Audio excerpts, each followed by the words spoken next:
ओम शांति। मुरली तारीख 9/12/2023। मीठे बच्चे, एक बाप के साथ सच्ची मोहब्बत हो तो बाप तुम्हें अपने साथ घर ले जाएंगे, सब पापों से मुक्त कर देंगे, स्वर्ग का मालिक बना देंगे। प्रश्न: अपने आप को खुशी में रखने के लिए कौन सी मुख्य धारणा चाहिए? उत्तर: खुशी में तभी रह सकते जब अपने आप से रू रियान करना आता हो, किसी भी चीज़ में आसक्ति न हो, 2 रोटी पेट को मिले बस, ऐसी अनासक्त वृत्ति की धारणा तब हो तब हर्षित रहेंगे। ज्ञान का मनन कर स्वयं को हर्षित रखो। तुम कर्म योगी हो, कर्म करते, घर का काम करते, खाना आदि खाते भी बाप को याद करो। स्वदर्शन चक्र बुद्धि में घूमता रहे तो बहुत खुशी रहेगी। गीत: न वह हमसे जुदा होंगे। ओम शांति। मीठे मीठे बच्चों ने गीत सुना। यह बच्चों की और आत्माओं की अपने परम पिता परमात्मा के साथ रूहानी मोहब्बत। ये रूहानी मोहब्बत सिर्फ तुम बच्चों की ही होती है। तुम अपने को आत्मा निश्चय करते हो, परंतु जब कहते हैं कि आत्मा सो परमात्मा, तो आत्मा किसके साथ मोहब्बत रखे? मोहब्बत होती है बच्चों की बाप के साथ। बाप की मोहब्बत नहीं होती है। अभी तुम समझते हो हम आत्माएं अपने परम पिता परमात्मा के साथ मोहब्बत जोड़ रही है। यह मोहब्बत ही तुमको साथ ले जाती है। तुम रूहानी मोहब्बत बाप के साथ रखते हो तो तकलीफ भी सहन करनी पड़ती है। सारी दुनिया, घर के बाती आदि सब दुश्मन बन जाते हैं। बच्चों को समझाया है कि पतित पावनी गंगा नहीं है। मनुष्य पावन होने के ख्याल से गंगा व जमुना के तट पर हरिद्वार काशी में जाकर बैठते हैं। मुख्य स्थान यह 2 है, कहते हैं पतित पावनी गंगा। अब गंगा तो सुनती नहीं, सुनने वाला एक पतित पावन बाप ही है। अभी तुम उस बाप के सम्मुख बैठे हो, बाप बतला रहे हैं तुम पावन कैसे बनोगे। पानी की गंगा थोड़ी कहती है मामी कम याद करने से तुम्हारे विकर्म विनाश होंगे। बाप कहते मैं प्रतिज्ञा करता हूँ, अगर तुम उस बाप को याद करेंगे तो तुम्हारे विकर्म विनाश होंगे। गारंटी देते, गंगा तो गारंटी दे न सके। जैसे मनुष्य रावण को वर्ष वर्ष जलाते आए हैं, परंतु रावण मरता ही नहीं है, वैसे गंगा में स्नान भी जन्म जन्मांतर करते आए हैं, परंतु पतित से पावन कोई बनते नहीं, फिर स्नान करने जाते रहते हैं। एक बार पावन बने तो फिर क्यों जाते हैं स्नान करने? कितने मेले लगते हैं, उनको कोई आत्मा परमात्मा का संगम नहीं कहेंगे। भक्ति मार्ग में भीड़ लगती है मेले पर। अभी तुम बाप के साथ बुद्धों लगाते हो। तुम जानते हो हम आत्माएं आशिक बनी है। आत्माएं भगवान को याद करती है शरीर द्वारा। बाप कहते मैं भी इस शरीर द्वारा तुमको पढ़ा रहा हूँ, इसलिए हमेशा बाबा को याद करते रहो। बाबा करने से स्वर्ग जरूर याद आएगा और अपना मुक्ति धाम घर भी याद आएगा। मुक्ति को निर्वाण धाम भी कहते हैं। ये साकारी दुनिया, जब तक आत्मा यहाँ न आए तो साकारी दुनिया कैसे बढ़े? आत्मा निराकारी दुनिया से आती है, मनुष्य सृष्टि बढ़ती जाती है। कोई समझते नेचुरल बढ़ती रहती है।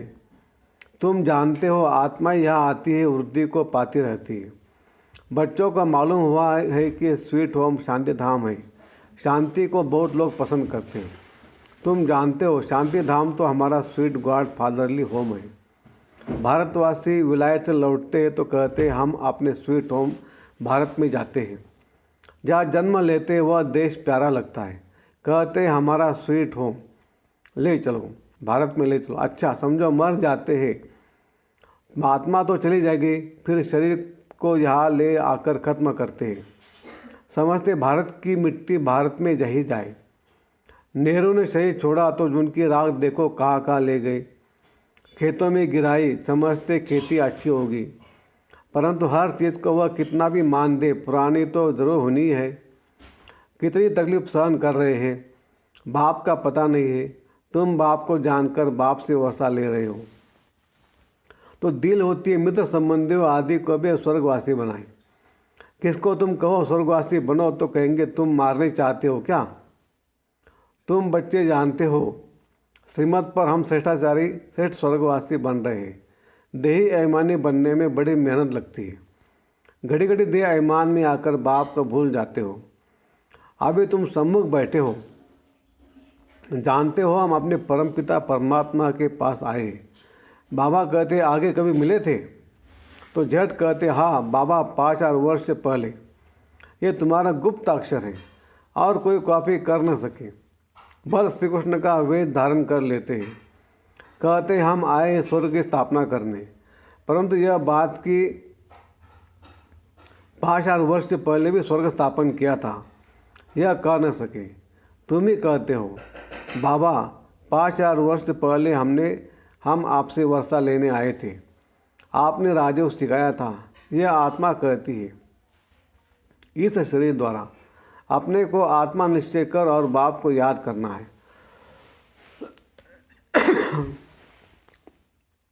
इसमें सर्वव्यापी की तो बात ही नहीं है। यह भी नहीं समझते हैं कि ब्रह्मा जरूर साकार में होना चाहिए, जिस द्वारा परमपिता परमात्मा सृष्टि रचते हैं। पतित पावन बाप आकर सो देवी देवता पावन बनाते हैं। बाप ही स्वर्ग का रचयिता है, तो जरूर स्वर्ग में मनुष्य चाहिए। बाबा आकर तुम्हें स्वर्ग का द्वार बताते हैं। तुम कोशिश करते हो हम नरकवासी को स्वर्गवासी बनाएं। कोई बड़े आदमी को सीधा कहो तुम पतित नरकवासी हो तो कितना बिगड़ पड़ेंगे। अभी तुम जानते हो हम नरक से निकल स्वर्ग में जा रहे हैं। अभी हम संगमवासी हैं। हम आत्माएं अब जा रही है इस शरीर को छोड़ बाबा के साथ, बाबा के घर। यह तुम्हारी रूहानी यात्रा, बाबा की याद में रहना है। समझते हो यह शरीर जहाँ तक रहेगा वहाँ तक यात्रा चालू है। कर्म भी तो करना है। भल खाओ पियो खाना पकाओ, जितना समय मिले बाप को ज़रूर याद करना है। दफ्तर में बैठते हो, देखो फुर्सत है तो बाबा की याद में बैठ जाओ। बहुत कमाई है। ट्रेन में सफ़र करते हो, उस समय तो कोई काम नहीं रहता है, बैठे हुए बाबा को याद करते रहो। अभी हम बाबा के पास जाते हैं। बाबा परम धाम से हमको लेने आया है। अच्छा, शाम को घर का खाना आदि पकाते हो तो भी एक दो को याद दिलाओ, आओ हम अपने बाप की याद में बैठे। पॉइंट भी एक दो को सुनाओ। हम सुदर्शन चक्रधारी है। बाबा कहते तुम लाइट हाउस भी हो, रास्ता बतलाते हो। उठते बैठते चलते तुम लाइट हाउस हो। एक आँख में मुक्ति, एक आँख में जून मुक्ति। स्वर्ग यहाँ था, अभी नहीं है, अब तो नरक है। बाबा फिर से स्वर्ग स्थापन कर रहे हैं। बाप कहते हम तुमको बहुत गुलगुल बनाते हैं, फिर तुम जाकर महारानी पट रानी बनेंगे। खद्दर की रानी नहीं बनना, तुम्हें 16 कला संपन्न बनना है, न कि 14 कला। श्री कृष्ण 16 कला था। तुम बच्चियाँ कितने व्रत नेम आदि रखती थी, 7 रोज निर्जल रहती थी, कितनी मेहनत करती थी, परंतु श्री कृष्णपुरी में जा न सके। अभी तुम कृष्णपुरी स्वर्ग में प्रैक्टिल में जाने के लिए पुरुषार्थ कर रहे हो।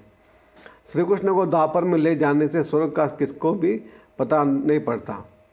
वास्तव में 7 रोज का अर्थ क्या है सो तुम अभी जानते हो। सिवाय बाप के और कोई को याद नहीं करना है। बाकी निर्जल आदि की कोई बात नहीं। बाबा को याद करने से तुम बाबा के पास चले जाएंगे। बाप फिर स्वर्ग में भेज देंगे। व्रत नेम रख तुम कितने दिन भूखे मरते हो, जन्म बाद जन्म कितनी मेहनत करते हो, प्राप्ति कुछ भी नहीं हुई। अभी तुमको उनसे छुड़ाए सदगति मार्ग में ले जाते हैं। तुम कहते बाबा कल पहले भी आपसे मिले थे स्वर्ग का वर्षा लेने। बाप कहते कदम कदम पर राय लेते रहो, सब हिसाब किताब पूछो। बाबा राय देते रहेंगे। भल तुम अपना धंधा दोरी आदि करते रहो, फिर भी बाबा राय देते रहेंगे। देखेंगे यह बहुत धंधे में घुस पड़े हैं तो राय देने देंगे। क्यों इतना माथा मारते हो, कितना समय तुम जिएंगे। पेट तो 1-2 रोटी मांगता है, उनसे गरीब भी चलते तो साहूकार भी चलते हैं। साहूकार लोग आश्चर्य से खाते फिर रोगी भी बनते हैं। बिन लोग देखो कितने मजबूत रहते हैं और खाते क्या है, कितना काम करते हैं, अपनी कुटिया में वो अब खुश रहते हैं। तो इस समय तुम्हें और सब आशाएं छोड़ देनी चाहिए। 2 रोटी मिली, पेट भरा, बस बाप को याद करना है। तुम हो रूहानी बच्चे, परमपिता परमात्मा मासूक के आशिक बने हो। जितना बाप को याद करेंगे उतना विकर्म विनाश होंगे, और जिसको याद करते हो उनसे जाय मिलेंगे। कई चाहते साक्षात्कार हो, यह हो। बाबा कहते घर बैठे भी तुमको साक्षात्कार हो सकता है। शिव बाबा को याद करने से तुमको वैकुंठ का साक्षात्कार होगा। श्री कृष्ण पूरी देखेंगे। यहाँ तो बाबा तुमको वैकुंठ का मालिक बना देते हैं। सिर्फ साक्षात्कार की बात नहीं, मेरे को याद करो क्योंकि मैं आया हूँ तुमको लेने ले जाने। शिव बाबा को याद करना है, वही श्री कृष्ण पुरी का मालिक बनाने वाला है। श्री कृष्ण तो नहीं बनाएंगे, शिव बाबा को याद करने से तुमको वैकुंठ की बादशाही मिलती है। अब वो परम धाम से आया हुआ है, जब वो आए हैं तब तो मंदिर यादगार बना है ना। शिव का मंदिर है, शिव जयंती भी मनाते हैं ना, परंतु वह भारत में कैसे आते हैं ये किसको पता नहीं। श्री कृष्ण के तन में तो नहीं आते, श्री कृष्ण होता ही सतयुग में।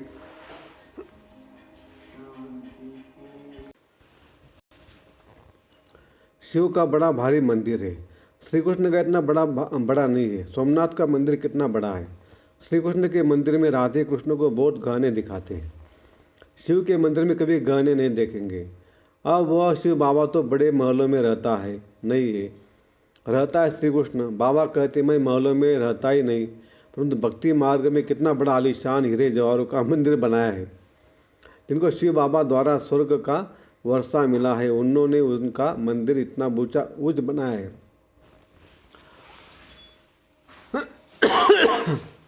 यादगार के लिए कितना बड़ा मंदिर बनाया है।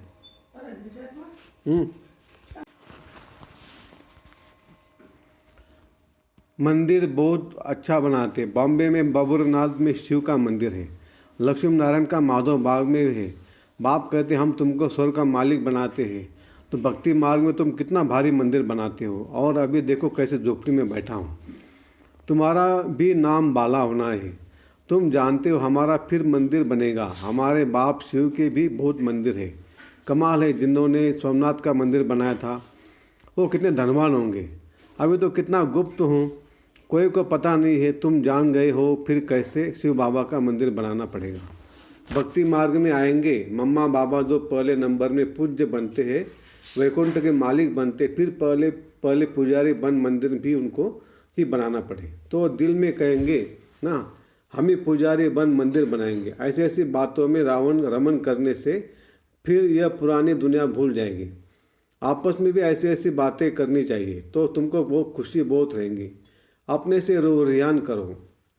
सुप्रीम रूह बैठ तुम्हारी रूहों को रिझाते हैं, इस ज्ञान से आश्रित बनाते हैं। तुम कहते हो हम कल्प बाद फिर से आए हैं, अनेक बार बाप से मिले, वर्षा पाया है। ऐसे ऐसे आप आपस में बातें करनी चाहिए, फिर तुम कर्मयोगी भी हो। भल घर में खाना आदि पकाओ, खुशी रहेगी। तुम 14 जन्मों की हिस्ट्री ज्योग्राफी को जानते हो। हम अभी ब्राह्मण बने हैं, फिर देवता बन राज्य करेंगे, पुजारी से पूज्य बनेंगे, फिर महल आदि बनाएंगे। अपनी हिस्ट्री ज्योग्राफी सुनाते रहो। हमारी हिस्ट्री ज्योग्राफी चक्र कैसे लगाती है, इसको ये स्वतंत्र चक्रधारी कहा जाता है। तुम तीनों लोगों को जानने वाले हो, ज्ञान का नेत्र तुम्हारा खुला है। यह चक्र याद करने से तुमको बड़ी खुशी रहनी चाहिए। बाप को भी खुशी रहती है। अभी तुम सेवा में उपस्थित हो, तुम सेवाधारियों के मंदिर फिर बाद में भक्ति मार्ग में बनेंगे। अभी मैं तुम बच्चों की सर्विस में आया हूँ, तुमको स्वर्ग का पूरा वर्षा देने आया हूँ। जितना जो पुरुषार्थ करेंगे उस अनुसार स्वर्ग के मालिक बनेंगे। अच्छा, मीठे मीठे सिगलते बच्चों प्रति माता पिता बाप दादा का याद प्यार और गुड मॉर्निंग। रूहानी बाप की रूहानी बच्चों को नमस्ते। हम रूहानी बच्चों की रूहानी बाप दादा को याद प्यार गुड मॉर्निंग और नमस्ते। शुक्रिया बाबा, शुक्रिया, आपका लाख लाख शुक्रिया। Thank you thank you. कम बोलेंगे, धीरे बोलेंगे, मीठा बोलेंगे, सोच समझ कर बोलेंगे, तोल तोल के बोलेंगे और खुशी खुशी से घर जाएंगे। धारणा के लिए मुख्य सार। 1, चलते फिरते लाइट हाउस बन सभी को रास्ता बताना है। सब आशाएं छोड़ एक बाप की याद में रहना है, बाप से राय लेते रहना है। 2, ज्ञान की बातों में रमन करना है, अपने आप से बातें करनी है, स्वदर्शन चक्र फिराते रहना, सदा आश्रित रहना है। योग की धूप में आंसुओं की टंकी सुखाकर रोना प्रूफ बनने वाले सुख स्वरूप भव। कई बच्चे कहते कि फलाना दुख देता है इसलिए रोना आता है, लेकिन वह देते आप लेते क्यों हो? उनका काम है देना, आप लो ही नहीं। परमात्मा के बच्चे भी रो नहीं सकते, रोना बंद, न आँखों का रोना, न मन का रोना। जहाँ खुशी होंगी वहाँ रोना नहीं होगा। खुशी व प्यार के आंसू को रोना नहीं कहा जाता। तो योग की धूप में आंसू की टंकी को सुखा दो। विघ्नों को खेल समझो तो सुख स्वरूप बन जाएंगे। स्लोगन: साक्षी रहकर पाठ बजाने का अभ्यास हो तो टेंशन से परे स्वतः अटेंशन में रहेंगे। अच्छा, ओम शांति शांति शांति। शुक्रिया बाबा, शुक्रिया आपका, लाख लाख शुक्रिया। Thank you, thank you, thank you.